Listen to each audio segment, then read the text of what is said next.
This is February, March 2023, paper 1-2. So what represents a physical quantity? So physical quantity requires a unit with the SI unit plus a magnitude. So we do have a magnitude, but we don't have a unit in the first option.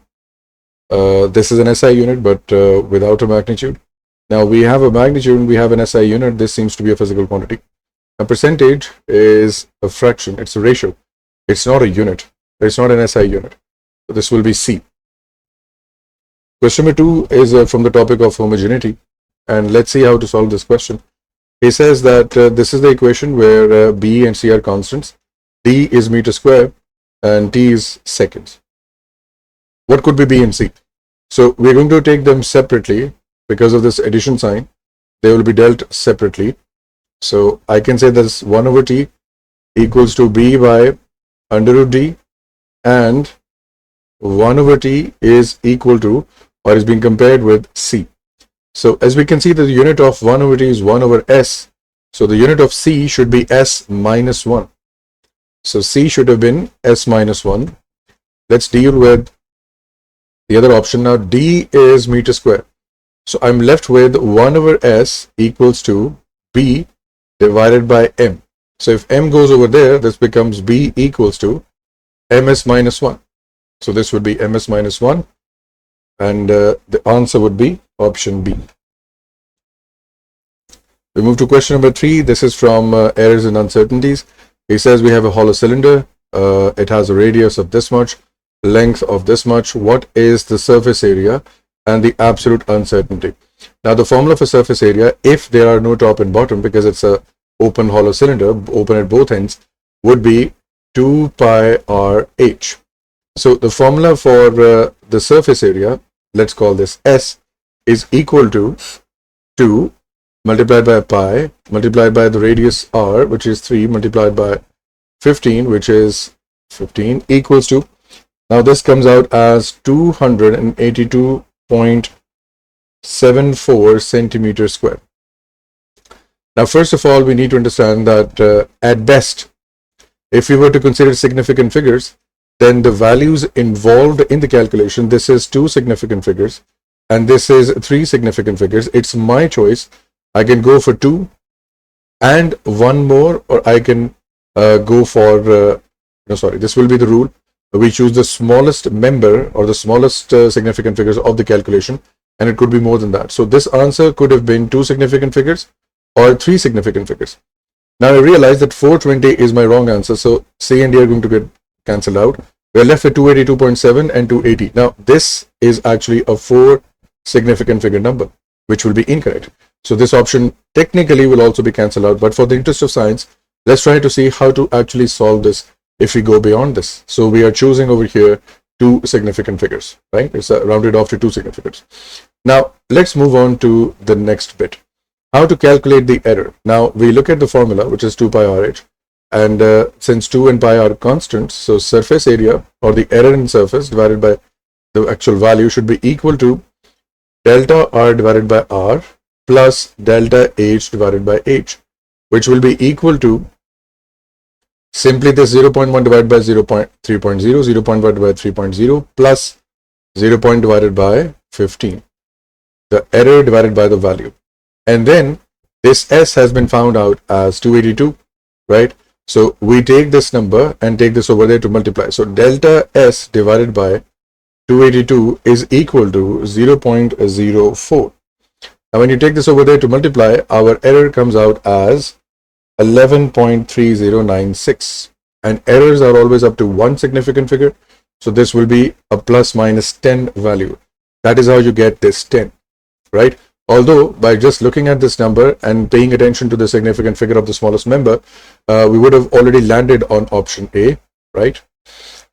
Question number 4 is a bit tricky, is a bit confusing in terms of words.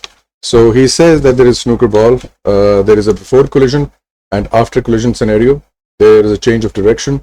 He says, what is the magnitude, the value of the change in momentum of the snooker ball? So in order to do that, we need to make a triangle that initially the momentum was like this, and today the momentum is like this, right? So the resultant momentum or the change in momentum would be somewhat like this. So when you multiply mass into velocity for this and mass into velocity for this side comes out as 0.08 Newton seconds, and this one comes out as 0.06 Newton seconds. After this, it's just a matter of using the Pythagoras theorem to find out the magnitude of change. So this becomes the momentum square equals to, or delta momentum square is equal to 0.08 squared plus 0.0 square.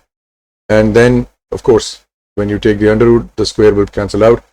This comes out as 0.10 Newton seconds. So our answer for this question would be option B. Right?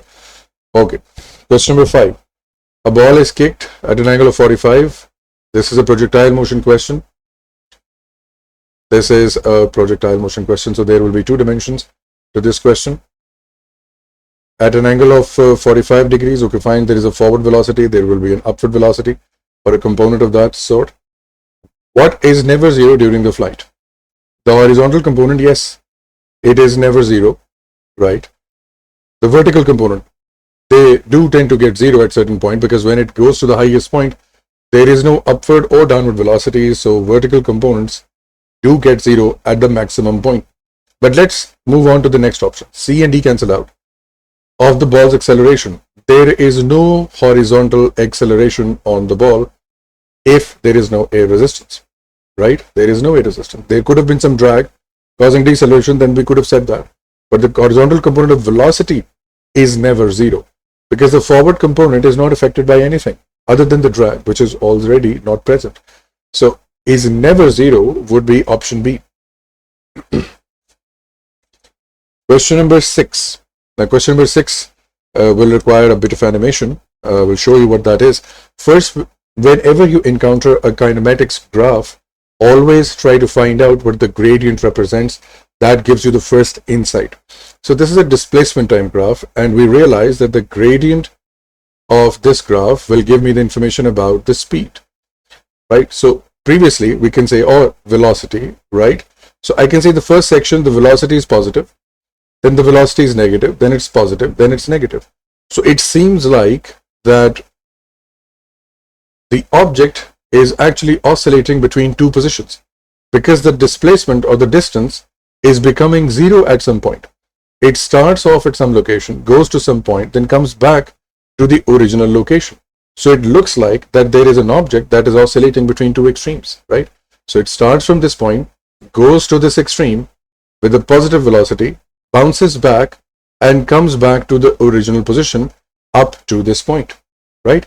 And then repeats this motion again. So there is a ball bouncing between 2 walls, and it has done it twice. Now, when we talk about acceleration, we can see if the line was straight, then the gradient representing velocity, if the line is straight, the gradient is a constant value. And if the gradient is constant, I can argue that the velocity must also have been constant, right? So between the collisions, the velocity was constant. And if the velocity is constant, there is no change in acceleration. There is no change in velocity. And if there is no change in velocity, then the acceleration is supposed to be zero. So for the times it exists between these 2 locations, when it is moving at a constant speed, the acceleration should be zero. So at this point, acceleration should be zero. At this point should be zero. At this point, it should be zero. At this point, it should be zero, because the speed is not changing, right? Only when I realize that the direction changed, which caused its velocity to become negative, I can see that at this instant, or at those instants, when its direction changes, when its velocity's value changes, can there be any acceleration, right? So during these motions, I need to realize that the acceleration should be zero. So what graph represents that the acceleration is zero while it is moving? This one shows some acceleration. This can't be the answer. This one shows a constant acceleration. If there is a constant acceleration, then the speed should be increasing constantly, right? And that graph represented on displacement time graph is actually like a curve. We don't have a curve, right? Again, in this situation, it is exactly C and B are exactly opposite to one another, representing that there is going to be an acceleration. The best answer in this case is option D. Why? Because unless or until it did not collide with the wall or didn't bounce back from the wall, there is no force, there is no acceleration. Hence, in these cases, the acceleration should have been 0 with a small spike of an acceleration because the ball is now going to bounce off from the wall. And we realize at this point that for a force to produce an acceleration, right, there needs to be a change in momentum with respect to time. Right? Of course, I'm ignoring the mass over here, but there needs to be a change in momentum. Do we see a change in momentum? Yes, we can. Because the velocity is changing. First it's positive and then it's negative. So definitely it must have bounced back from a wall or from a surface, right? Now let's try to visualize this with the help of an animation, which I'm going to show you just now. Let's say that we have this scenario over here, right? So the ball is actually going to move, as you can see, it is going to move towards the wall. It is moving with the positive velocity. It bounces back and changes direction, right? Only when it actually bounces or is in contact with the wall does it experience a force or a force due to an acceleration, right? So it was moving in this direction with a positive velocity. It will bounce back to produce a negative velocity. And during this time, of contact, when it is in contact with the wall, it is experiencing a change in momentum. Why? Because the positive velocity is changing to a negative velocity. So when I use the formula for force, it is going to be equal to 2mv. How? Because plus v minus v becomes 2v. A change. The negative sign is because of the change, the word change in the English language, right? And being divided by the time taken for this whole process to take place, there is a force, and force produces an acceleration to change the direction of the motion. Only when it is in contact. The same thing happens if we change the position. If we had a wall over here, it would have kept bouncing between these two positions, and the same thing would have happened at this location as well. Right? So this is what's happening in this situation. So I hope that we understand this point. Okay, coming back to question number 7. So question number 7 says, which expression defines force? And we understand that this is change in momentum divided by time, which is a straightforward answer, no questions asked, a topic from momentum.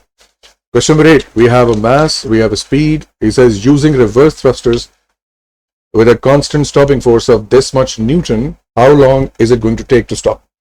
So we realize that first we need to find out the acceleration. So F is equal to ma, 920,000 newtons of force in a mass of 8.4 into 10 raised to the power 7 will produce how much acceleration? So it will produce 0.011 meters per second square of deceleration, right? Now we need to use this constant force because the force is constant, the acceleration will also be constant. Now we can use the equations of motion, which is v equals to u plus at, the simplest one that can give us the time, Link's acceleration, and two velocities. He says it wants to stop, so the final speed is going to be 0. The initial speed with which it was already moving is 16.4. So 16.4 initial plus into 0.011 into time t. Now, since this is a deceleration, this is a stopping force, there will be a negative sign. So when you take this over there, this becomes minus 16.4 divided by negative 0.011 equals to t. Now, this negative will be automatically cancelled out. So we are left with, now time is going to come out in seconds, which is 1497 seconds. Divide this with 60, your time will be converted into minutes, which is going to become 24.9 minutes. So this is 25 minutes. It will take 25 minutes to stop if it was to continue with this journey and with these credentials. Question number 9 says we have a velocity time graph, and he says that falling from rest to a long distance, when he says long distance, that means it should hint you that it will eventually hit terminal velocity. The examiner wants you to think about terminal velocity. And if he says that there is an Earth's atmosphere, that means that he wants you to consider that the drag is present. The air resistance is present. The very straightforward graph for this is that case of parachute that you do every day in your class. That is option D. So we didn't need to waste any time on this, but we do need to understand that these two keywords play an important part in deciphering the question. Now, B could not have been possible, right? The object would not fall with a constant velocity. If you throw something from rest, it eventually speeds up because of the Earth's gravitational acceleration.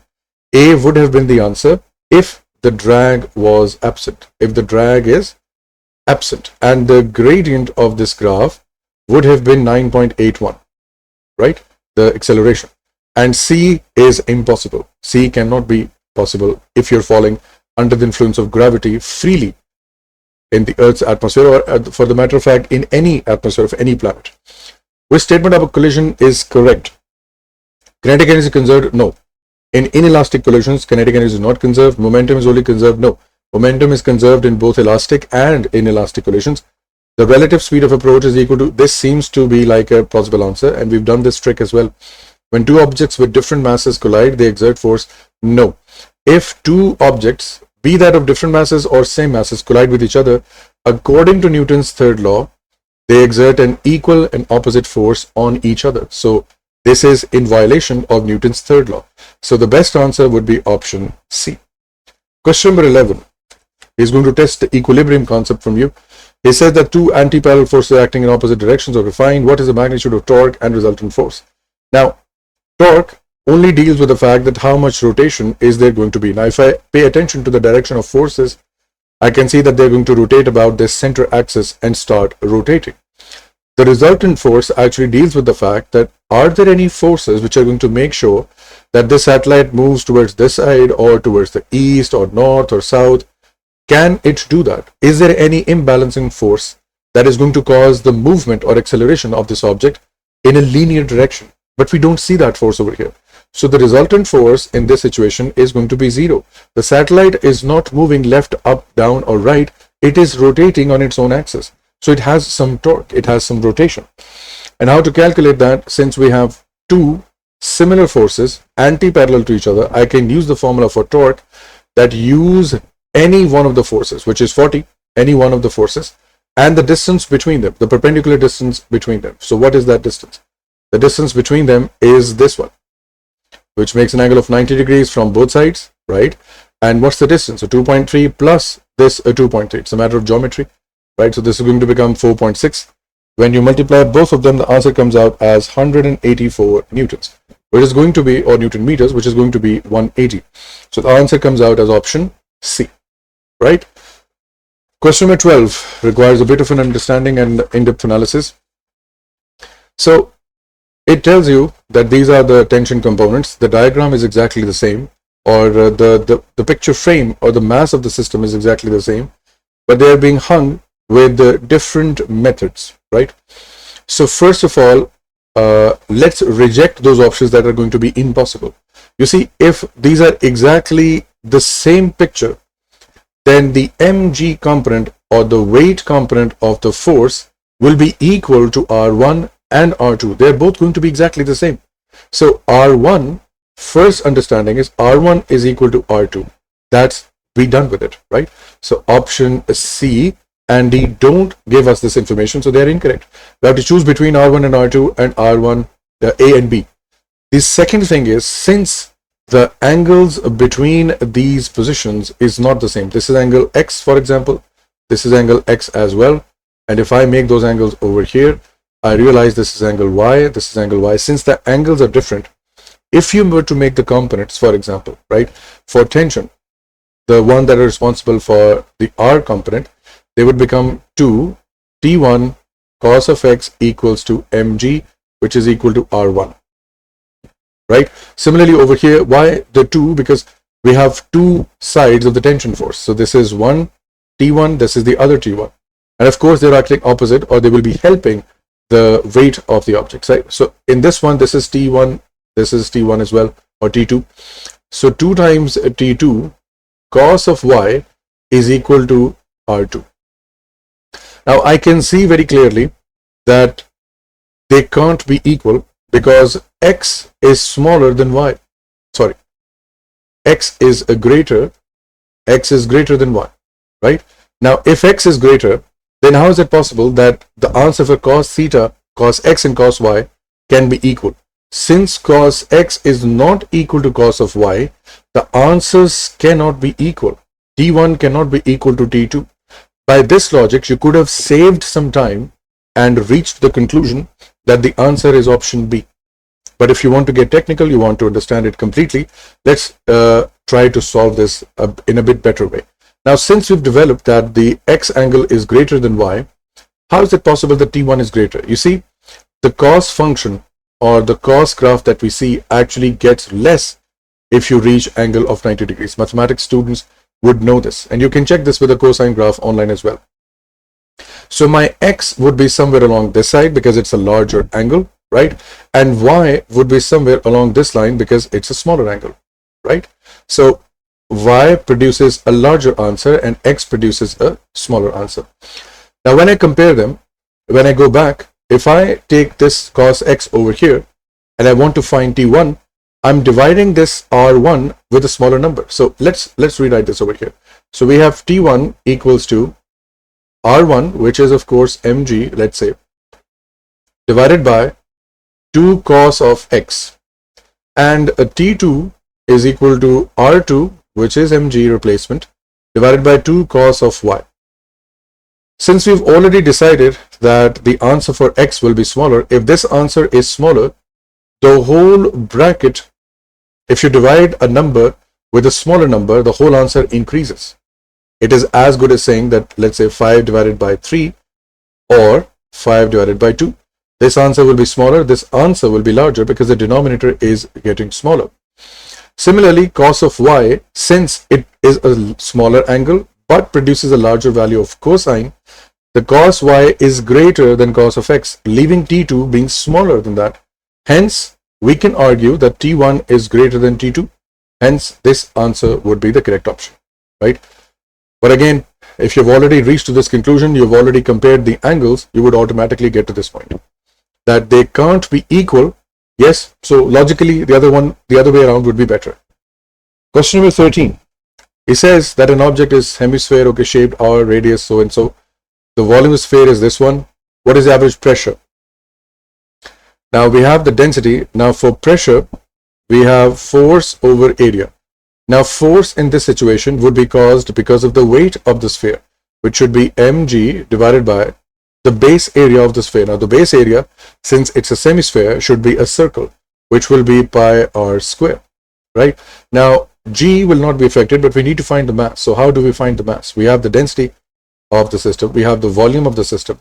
So density is equal to mass over volume, which is 4 over 3 pi r cube. But this whole system has to be divided by 2. Why? Because we are just considering half of the sphere, right?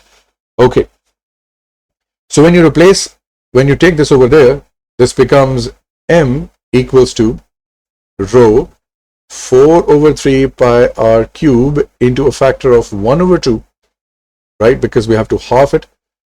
Let's replace this over here. We get rho into 4 over 3 pi r cube into 1 over 2 divided by pi r square. Now when we get to this answer, first thing we notice is that r cube and r square cancel out, so we have to have an option that has 1 r. So r square options get cancelled out. These are not possible, right? And then we also need to have an option that has a g in it, because this g gets translated. So can we have an option that does not have a g in this? No, we can't.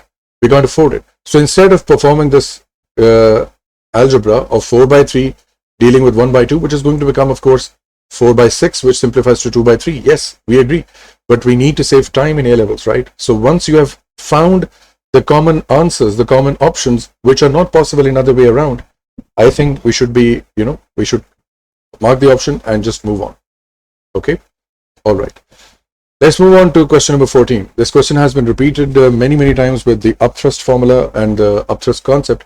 It says that if everything is stationary, that means all the forces are balanced. The downward forces, upward forces, all forces are balanced. Simple as that. It says that the sphere has a weight of 5 newtons, which means that it is being pulled down by a force of 5 newtons. But is this 5 newton good enough to pull it down completely into the water? No, it is still up. And the combined weight of the weight string and this is 2 newtons. So a total force of 7 newton is trying to pull this down, but the sphere is still keeping it afloat. The density of the seawater is this one. The upthrust acting on the probe is negligible. So the upthrust on the thread and the probe is non-existent.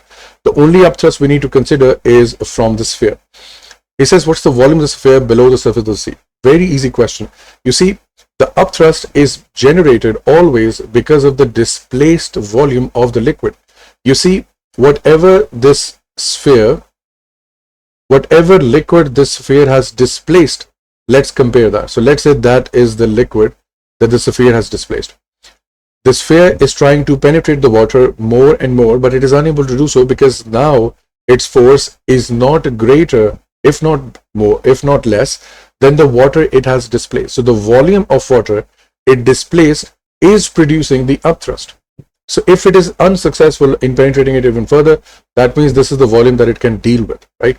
So all the downward forces, which is the weight of the sphere plus the 2 newtons of the probe and the string, is being balanced by the upthrust of the sphere itself, which will be 7 equals to rho g v, and v is always the displaced volume of the liquid.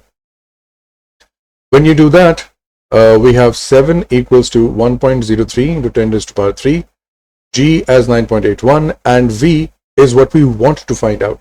So v automatically comes out as, if you solve the question, as 6.927 into 10 raised to power minus 4 meters square, which is option D, right? Okay, question 15, again a definition question, no need to waste our time. So this is going to be option B, the center of gravity where the object's weight appears to act. Okay, all right, question number 16 is just requires a bit of an understanding, or you can say 2 steps to solve the question, but it's an easy one. It says that the efficiency is 74% and the wasted power is 230. Whenever you encounter an efficiency question, always draw this efficiency model. So this is the total input power, this is the useful output power, and this is the wasted output power. He has given us this 230 watts. He has given us the percentage of useful power output, which is 74%. How much does he say is useful output? Now, you see, the system has to be 100% efficient, right? So I can see that the useful is 74%. Then what's the wasted percentage? So 100% minus 74% gives me 26%. It means that whatever this was, 26% of that is being wasted as 230. So I can simply use the ratio method that if 74% is my useful output and 26% makes 230 watts, then what is this X? That is what he's asking us, right?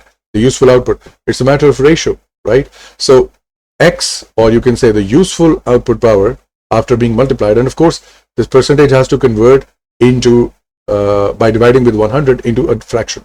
So this becomes 0.74 multiplied by 230 divided by 0.26. So the answer comes out as 654, which is 650. Now let's say if this method does not suit you, if you don't like this method, then you'll have to go with the longer method. So step 1 would be to find out the total input power, which would be with the help of this variable and the wasted power and the 26%. So this one comes out as 0.26 equals to 230 divided by total input power. You replace them and then you get the total input power as is equal to 884 watts. So the machine was given 884 watts of power, and out of that 230 was wasted, and now we don't know how much is the total output. You can simply subtract 230 out of this, you will get 650 again. If not, you can simply multiply 0.74 with the total input, which is 884. You will again get 650 watts. Yes, 654 to be exact, but the answer would still be C option. Question number 17. A projectile of mass, this one is this one above the height, horizontal traveling. Okay, fine. So we can assume that with the reference to the ground, let's say if this is the ground, the projectile was at this location. Let's say it is 0.30 meters above, and it is moving at a speed of 15 meters per second. After a while, it is today at a height of 0.35 meters and is still moving at a speed of 5 meters per second. He says that, sorry, it's not 0.35, it's 30. So this would be 30 meters, this would be 35. All right. So how much work is done against the air resistance? Now, in order for these air resistance questions, we need to understand how much budget do we have, how much energy do we have to spend, and what we can do with that, right? So first, if we observe, then the object has some kinetic energy as half mv square, right? So it has changed, right? So while it was moving up, some of the kinetic energy has helped it to cover this extra distance from this location to go up to this location and gain a further 5 meters of height. So we can say that the kinetic energy has converted into the necessary gravitational potential energy and some work done against the friction that it may have done, right? So let's first find out what is the kinetic energy or the change in kinetic energy today. It had half, mass is 0.25. What's the change? It lost from 15 to 5. It is losing 10 meters per second of movement, right? So where is that energy going? So a change of 15 square minus 5 square comes out as 25 joules. We can say that this energy was lost. Why? Because previously it was moving faster. Now it's moving slower. So that energy has been consumed. It has gone somewhere. Where is it going? It is converting into gravitational potential. So first, then find out how much energy we spent, how much energy was actually converted or given to gravitation. So 0.25 into 9.81 into a height of 5 meters was covered because of the change. So this comes out as 12.255 joules. Now, wait a minute. We realize that actual loss was 25 because we go back to the equation that the kinetic energy will be invested into gravitational potential, and if there is some resistance, if there is some drag, then the work done against friction. So 25 out of 25, only 12 something or 12.255 was gained in shape of gravity. Where is the rest of the energy going? Where is the rest of that? So the rest of that must have been converted or used by drag, right? So that is how we reach to conclusion. Or you can simply subtract these numbers and get your answer as 12 point something, which is again going to be option B. So it's an accounting problem. It's a mathematics problem. We need to realize that. Okay. Question number 18 is a simple Hooke's law question. He says that the unstretched length, the original length L, is 4.5. Applies a force of 35 newtons and a spring constant is 420. He's asking you about the strain. Now the formula for strain is the change in length divided by the original length. We need to find out the stretched length because we already have the unstretched length, which is 4.5. So using Hooke's law, which is F equals to Kx, it's a two-step question. We apply a force of 35 newtons. We have spring constant of 420. We find the extensions. The extension comes out as 0.0833 centimeters, right? And also, please pay attention. This is actually newtons per meter. This is also Newton. So this actually is not in centimeters. Rather, it's in meters, right? But the length is in centimeters. So when we find out the strain, which is X divided by L, then we have to be careful. This is 0.0833 meters divided by 4.5 into 10 raised to the minus 2 meters. We have to be careful about the units. When we do that, what do we find is that the strain answer comes out as 1.85, which is option C. Question number 19, again a very straightforward question. He says which statement is correct? Let's apply the answers to the question. It is both elastic and plastic. No. It is an elastic behavior, but it's not a plastic behavior. It is elastic only. Yes. It's neither. No. No. It is plastic only. No. You see, if it is an elastic behavior, it comes back to its original shape without any deformation. If it was plastic, what would happen? There will be some permanent deformation, and when you try to unload the spring, it follows a path that is slightly away from the original zero position because now it has been permanently deformed. This would represent a plastic behavior, that it has permanently deformed. It is unable to return back to its original position even when there is no force of 0 Newton, right? So the answer in this would be option B. Question number 20 requires a bit of visualization, but anyways, first let's draw a straight line between the points to understand where these points exist in life. It says in a progressive water wave, two particles are fixed. They are fixed in the horizontal position P and Q. So they're only oscillating vertically up and down, right? At time t is shown. He says, which graph represents the phase difference between them? You see, the phase difference formula actually goes something like this, that the difference between them, which is delta small t, divided by the full wavelength, which could be starting from this point and goes up to this point. Let's call this capital T, or lambda for that matter. So full wavelength time period, or wavelength itself, multiply by 360, or 2 pi if you want that in radians, right? You can notice that the distance between them is not changing. The particles do not move forward or backward. And for that, let me show you a visualization over here. Let's play this visualization and see what's happening, right? You can see how the waves are moving. You can see how the wave is actually oscillating, right? Let's pause for a while and pick any two particles randomly from this graph. Let's pick this green particle, right? We can observe it is moving upwards and downwards, right? They're not moving forward and backward. Please note that. And let's pick another particle randomly away from this position. Let's pick this particle. Let's say it is this one, the red one. We will see that it is still moving upwards and downwards. They give us an impression, it looks like that they are moving forward or they're moving backward, but that's not the case, right? The thing that is moving forward is the energy. The wave is transferring energy from the source, which is this point, to another end, which is on the other point. But the particles themselves are only moving up and down.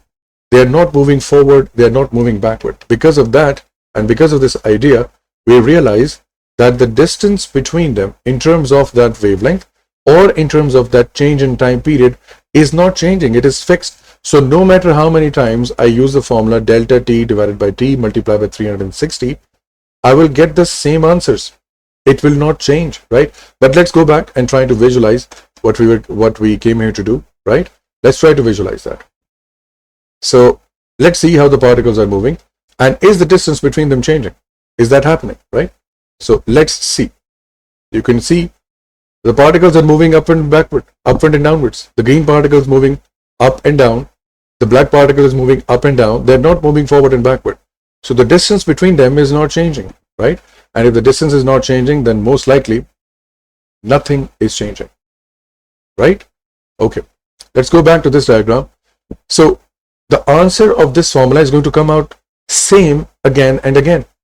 So I can say that the phase difference between these particles is constant. It's not changing. They're not moving forward and backward. So it shouldn't have been A. It cannot be B. It cannot be C. It should be C. It should be D. At no matter what point in time you pick up this option, the answer is not going to change. It is going to remain the same answer. And this is a good question in terms of visualization, because every year they ask this question with a new graph, right? So we understand how this functions, how the visualization works. Question number 21, again, a definition and a fact. What statement about longitudinal transfers is not correct? Both can be polarized. No.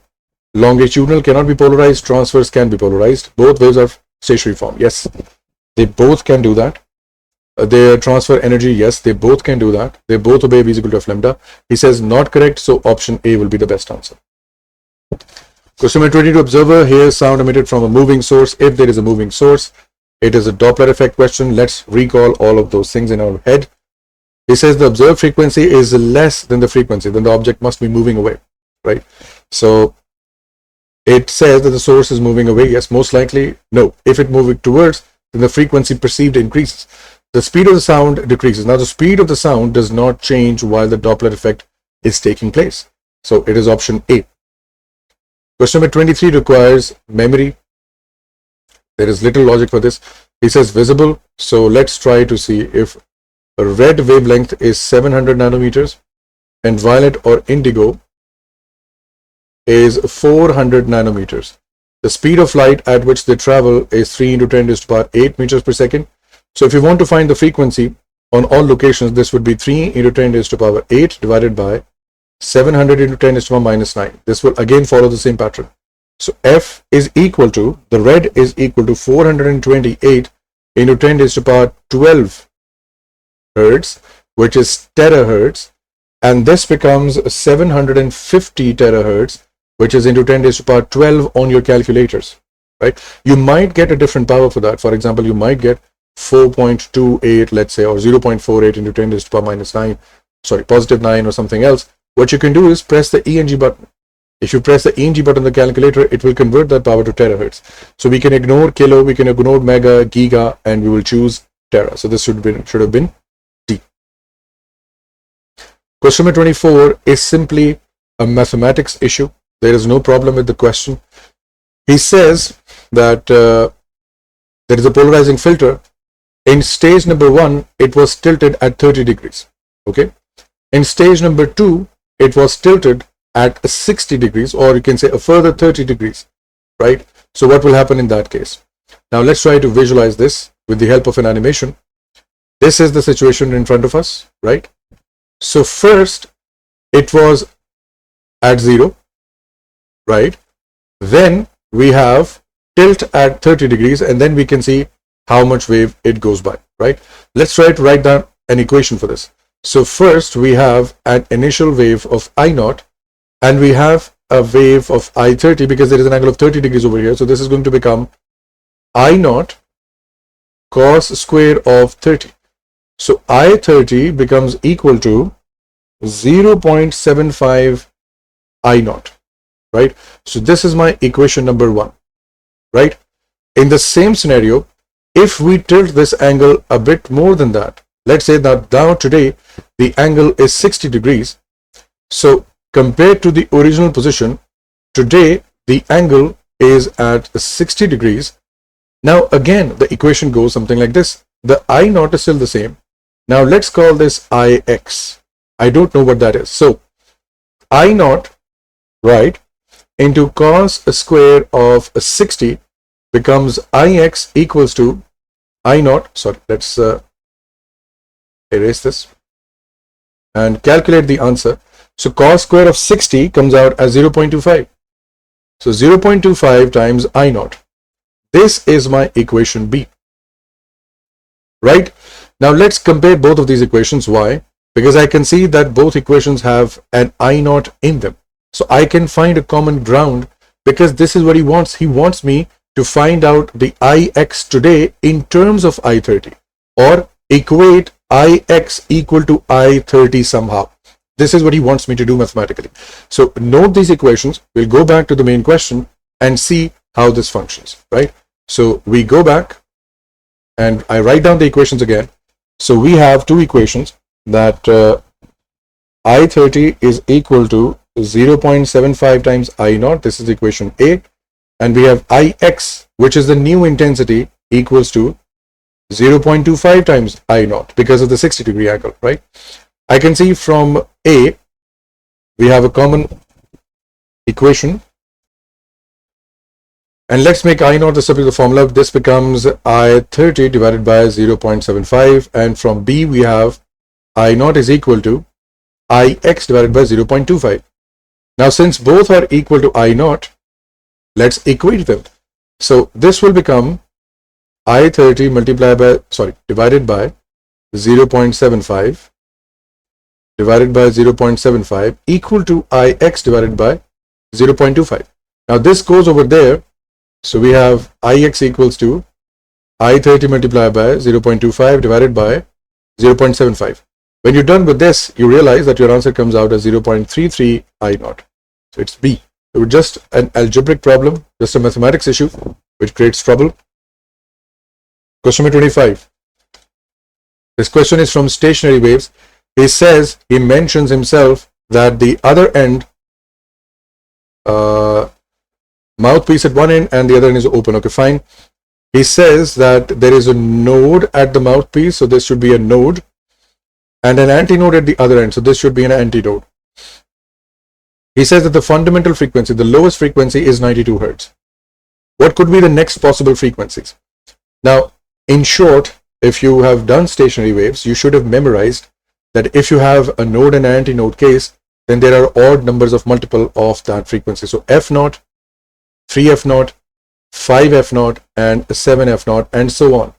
But if you haven't memorized them, I will show you how that works. You see, the first possibility of the wave is going to be this one. This is what 92 Hertz looks like, right? And then this is the next possible combination, a node at one end and an antinode on the other end. Similarly, so on and so forth. Let's solve them and see what formulas do we get. Okay.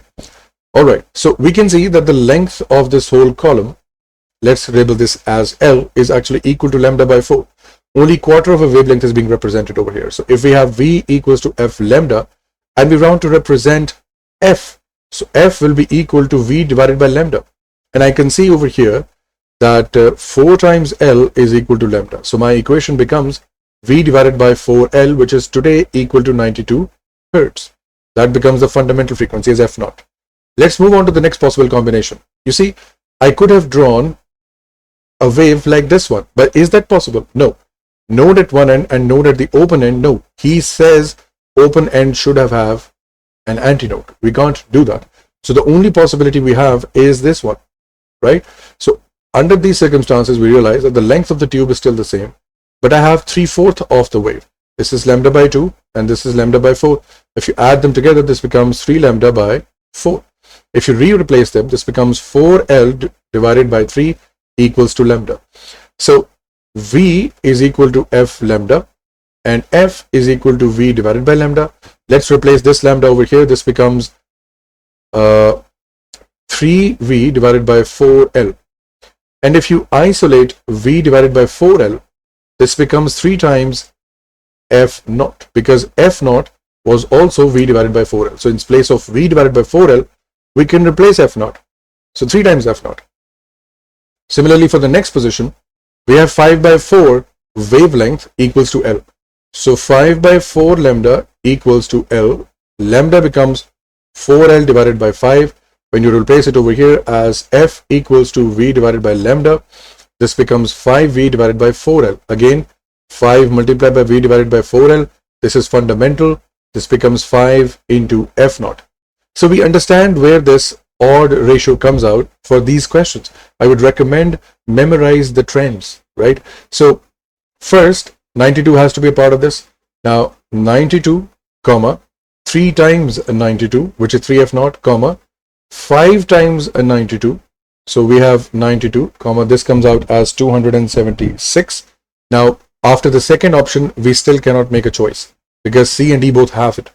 Then we have 5 times 92, which comes out as 460 Hertz. Now I don't need to go to the next option because I can see that there is a difference. So 3 options or 3 possibilities would be good enough. So 460.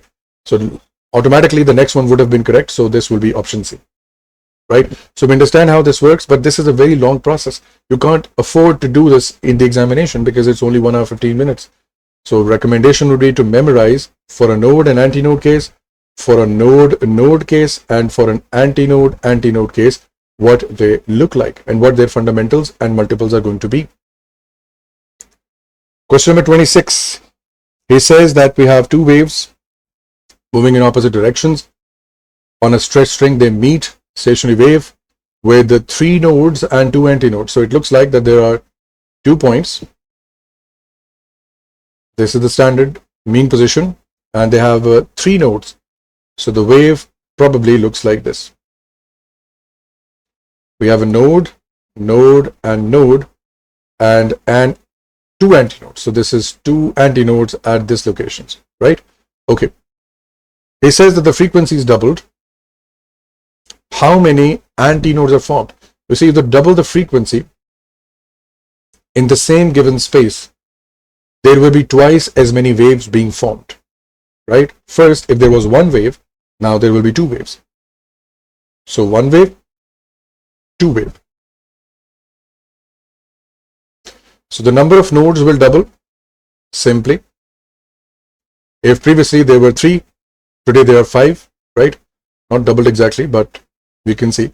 And what about antinodes? So antinode, and antinode. How many are there today? Previously there were 2, now there are 4. So this will be option D.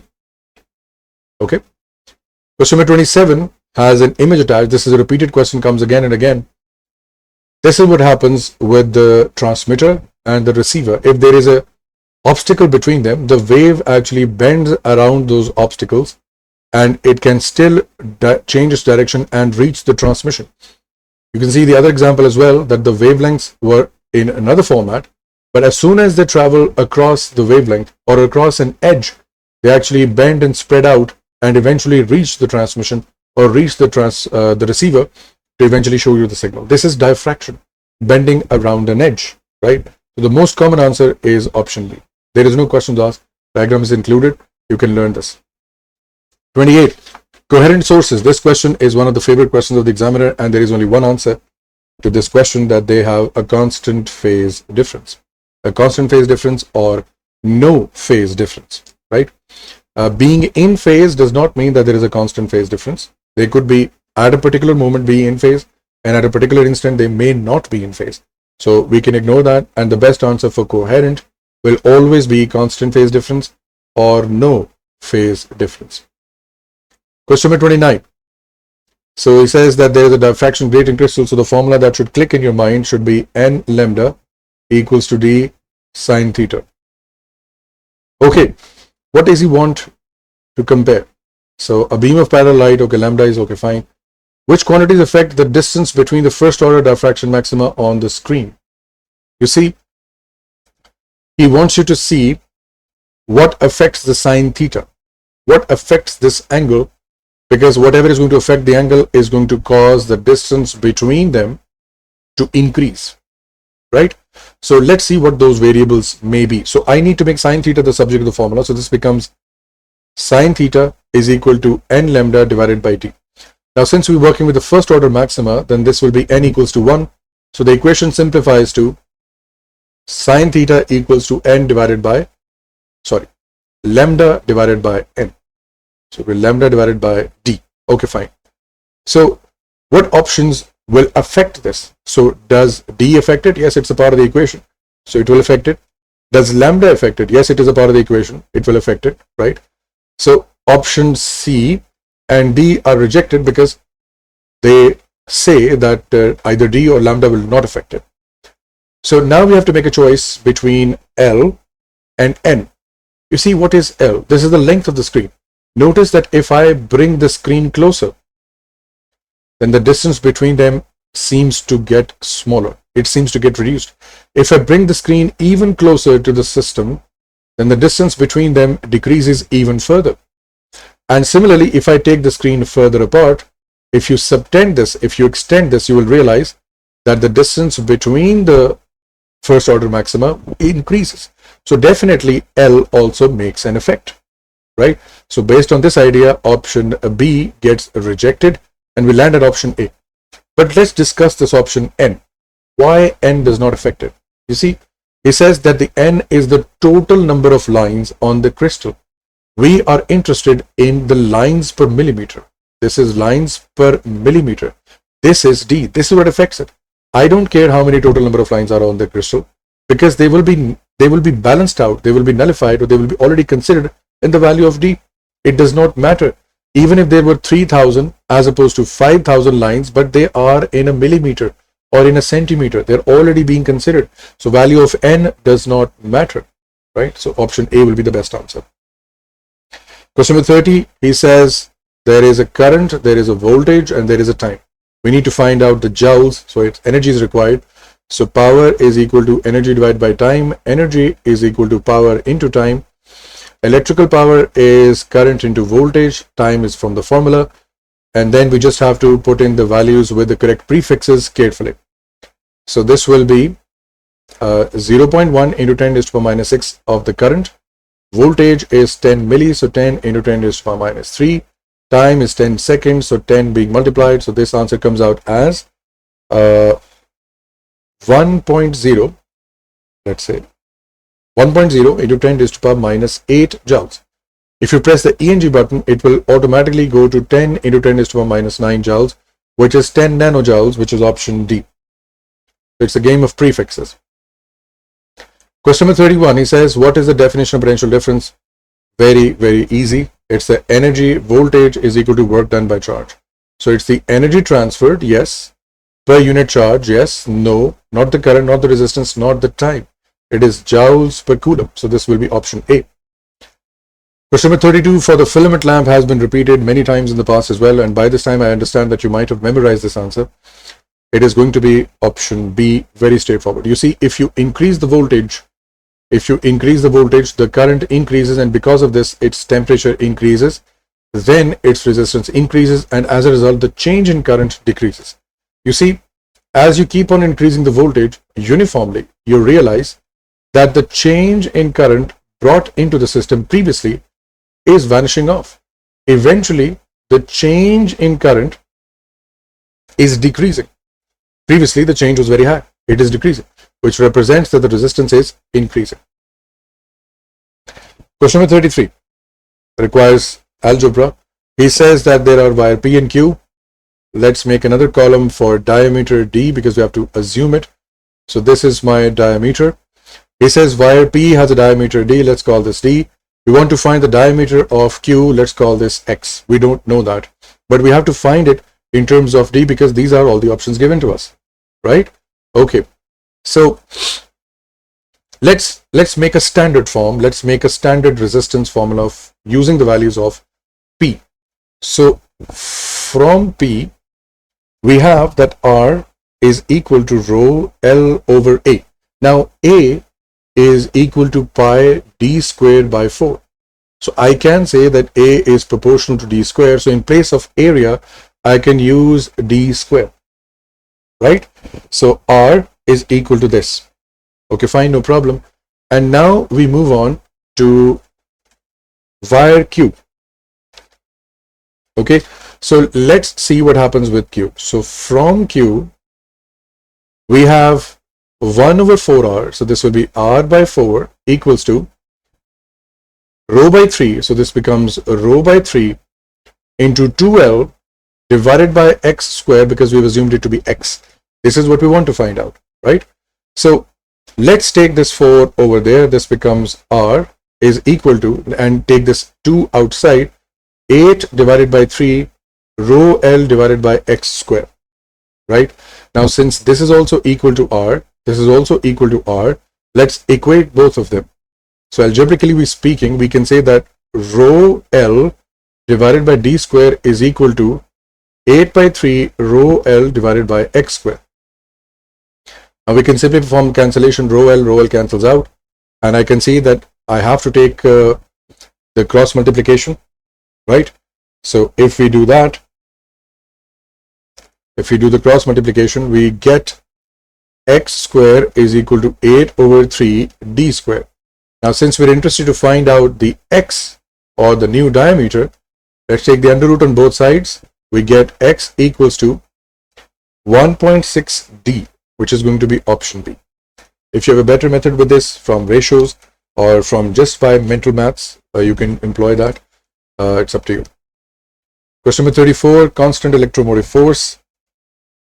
A variable resistor is connected on the outside of the terminals. A resistance of the variable is decreased. So the outside resistor resistance is being decreased. What statement about the change in a cell's terminal potential difference is correct? You see, the circuit looks something like this.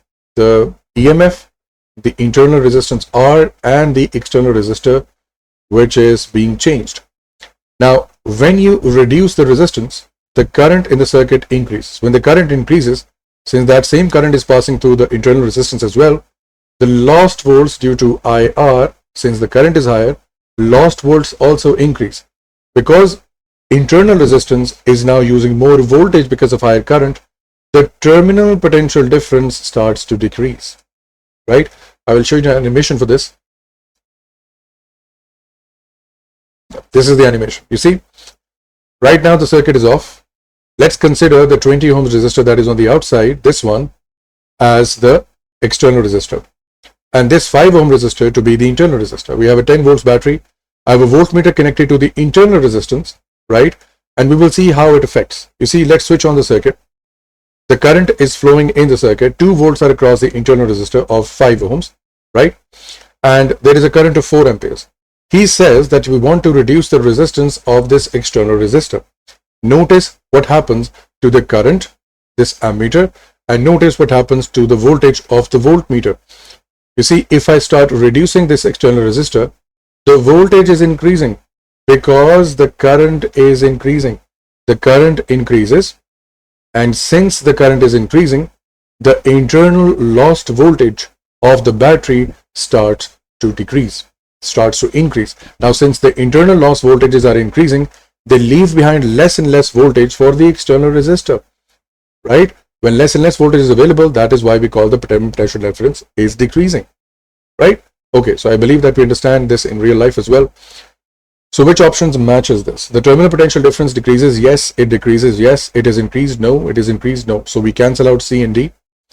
We move on because there is more work done being through the internal resistance using more energy. Current in the no. This is not the answer. So this will be option A. 35 is a fact-based question. It's from memory. The first law is about charge. It's about the current. The second law is about energy, which comes from voltage, right? Law of conservation of energy. Question number 36 is a good question in terms of exercise. He says that there is an EMF, internal resistance, current divided, resistors combined. He wants you to find out the value of capital R and small r. First, we need to realize that these two branches are in parallel to each other. So their voltages will be the same. So if I apply V equals to IR on this branch, which will be V equals to 0.48 multiplied by 15, voltage comes out as 7.2 volts. If this branch is consuming 7.2, how much voltage will this branch be consuming? Exactly the same, because they are in parallel to each other. So the starting point gave me an idea how much voltage is available to this branch, right? So I use that idea that V is equal to IR, voltage available is 7.2, the current is 0.45, and since these two resistors are connected in series, so this will be 2 plus capital R. I solved this with the help of algebra and I realized that the answer of R comes out as 14 ohms. So this branch should have had a resistance of 14 ohms. No problem. So we realize that capital R should be 14, B and D are completely cancelled out. Now let's solve for the internal resistance. Now notice that this 0.45 ampere current and 0.48 ampere currents will be gathered together at this location. So 0.48 plus 0.43 gives me a current of 0.93 amperes, right?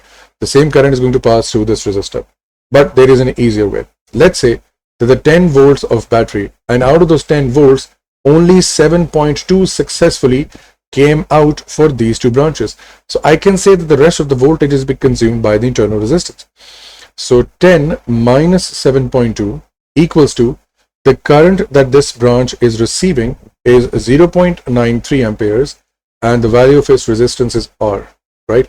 I can see that the voltage consumption of this resistor R as connected a voltmeter is actually equal to 10 minus 7.2, right? Okay. So when you solve this, this answer comes out as R equals to 3.01 ohms, which is going to be 3 ohms. So answer A will be the correct answer. Repractice this question from different techniques. There are of course definitely different techniques as well. There is going to be a Kirchhoff loop method, which is going to take a longer time to solve this. We don't have enough time. You can do that as well. Or what you can do is, if you had figured out 14 and 14, if you had figured out this is 14, you could have tried 3 and 5.8 by putting these values in the question and seeing whether the values or the circuit agrees with the current and the voltages or not. You could have done that as well. Question number 37. So it wants to ask, what is the V out when the temperature reaches 50? First, he says that the V out is actually 4.5 volts, right? If this is 4.5 and this at 20 degrees centigrade is also 12 kilo ohms, and I can see that the equal resistance in series, then the voltage will be equal as well. So this is also consuming 4.5. This helps me to understand that the EMF should be 9 volts. Out of 9, 4.5 was taken by this and 4.5 was taken by this, right? So I understand what the battery is, and today the circumstances have changed. He says that now the temperature is 50. So this resistor changes from 12 to become 5 kilo ohms today, and this remains 12 kilo ohms today. He wants to find out the V out. Let's use the potential divider rule again, which suggests that if you want to find out the voltage of whatever resistor, keep its resistance at the numerator, divide this with the total resistance, which is 12 plus 5 now, because they are in series, multiply by the EMF, which is 9. When you do that, your answer comes out as 6.35 volts, which is option C. You could have done this by finding the currents as well, but that is going to take more time. Again, main focus of A-levels paper is to save time. Question number 38. Conclusion from alpha scattering experiment. Protons, electrons have equal... No, we didn't know that at the time. Protons have much larger mass. No, we didn't know that. The nucleus contains most of the mass. Yes, this was one of the answers. The nucleus of an atom contains... No, we were not able to look inside the nucleus. We were only able to see from the outside what the nucleus may look like. Question number 39. Very easy and straightforward question. Alpha decay, what are the numbers? So alpha is 42. 241 minus 4 and 95 minus 2. So this is going to become 93. So 93 and 237, option A. We have plus 2 by 3, and an anti-top quark would be a similar charge but opposite. So plus 2 by 3 instead of plus 2 by 3, it should be minus 2 by 3. It would be option A. Now anti-top or anti-charge is going to have the same mass but opposite charge. All right. Okay.